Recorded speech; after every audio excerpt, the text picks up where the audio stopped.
Kwa majina anaitwa Tobias Elias Sigati, ni diwani mstaafu wa kata ya Nyamisangura. Kwa sasa natetea nafasi yangu ya udiwani kwenye kata hii ya Nyamisangura, na leo nimekuja kuchukua fomu tena ya kugombea udiwani kwa miaka mitano mingine kuanzia 2025 mpaka 2030.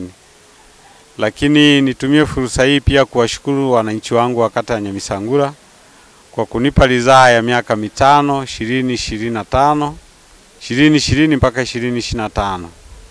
Kwa hiyo niwashukuru sana wananchi wangu kwa kunipa nafasi hiyo ya kuwatumikia kwa miaka mitano. Kwa miaka mitano serikali ya Jamhuri ya Muungano wa Tanzania kwenye kata yetu ya Nyamisangura imetuletea fedha nyingi kutekeleza miradi mbalimbali, hasa miradi ya barabara, vivuko, makaravati na daraja.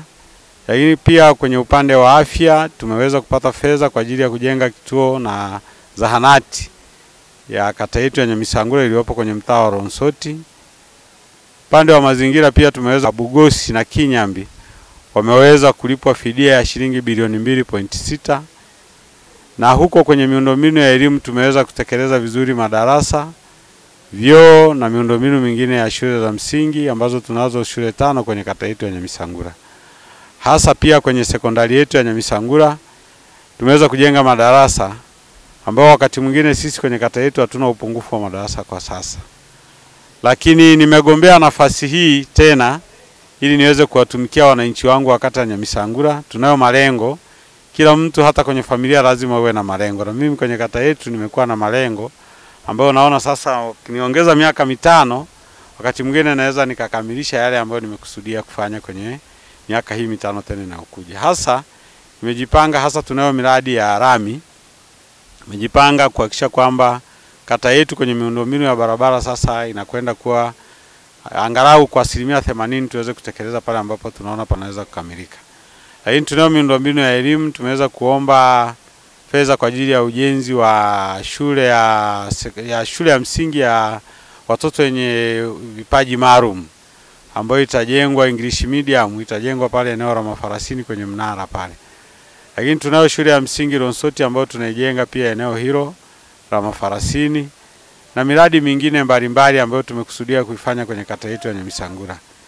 Lakini pia niwaombe tu wananchi wanipe ridhaa tena miaka mitano inayokuja ili niweze kuwatumikia. Nimejipanga vizuri kwamba endapo wananchi na wanachama wa Chama cha Mapinduzi watanipa ridhaa siku ya kupiga kura za maoni tarehe 2, nikapata nafasi pia ya kupeperusha bendera ya Chama cha Mapinduzi, naahidi kwamba nitawatumikia vizuri kwa miaka mitano inayokuja. Lakini pia nahakikisha kwamba tutahakikisha kwamba Chama cha Mapinduzi kinashinda kwenye kata yetu ya Nyamisangura. Sina wasiwasi na wapiga kura wangu, naamini watanipa nafasi ya kupeperusha bendera, lakini pia naamini nitashinda kwa kishindo kupitia Chama cha Mapinduzi. Kwa hiyo niombe wananchi wangu wanipe fursa, wanipe nafasi tena ili niweze kuwatumikia. Kingine kinachonisukuma ni ule uwezo wangu wa kuwatumikia wananchi kwenye kata yangu ya Nyamisangura. Ninao uwezo mkubwa sana, ushawishi. Kwanza mimi nilikuwa makamu mwenyekiti wa halmashauri ya mji wa Tarime. Kwa miaka mitano yote nimekuwa makamu mwenyekiti wa halmashauri yetu ya mji wa Tarime. Lakini pia ni fursa pia kwenye kata yetu. Mungu akipenda tukaenda tuombe Mungu aendelee kutuweka tukiwa salama, tuhakikisha kwamba tunawatumikia hawa wananchi wa kata ya Nyamisangura vizuri, kwa sababu nina imani nao na wao wana imani na mimi. Na mimi nishajenga mahusiano mazuri kwenye chama. Kwa hiyo kinachonisukuma pia ni pale ambapo nimejenga mahusiano mazuri kwenye chama, nimeshajipambanua, na mfano mzuri ni serikali za mitaa. Mwaka uliopita tulikuwa na uchaguzi wa serikali za mitaa, lakini kwenye kata yangu tulishinda mitaa yote 6. Tumeshirikiana na wanachama wa Chama cha Mapinduzi kuhakikisha kwamba tunashinda mitaa yote, na sisi kwenye chama sasa sisi ndio tunawadai sasa wapiga kura waweze kutupa fursa pia tuweze kushirikiana na wenye viti wangu wa mitaa ili tuweze kupeperusha bendera ya Chama cha Mapinduzi na waweze kushinda kwenye kata yetu ya Nyamisangura.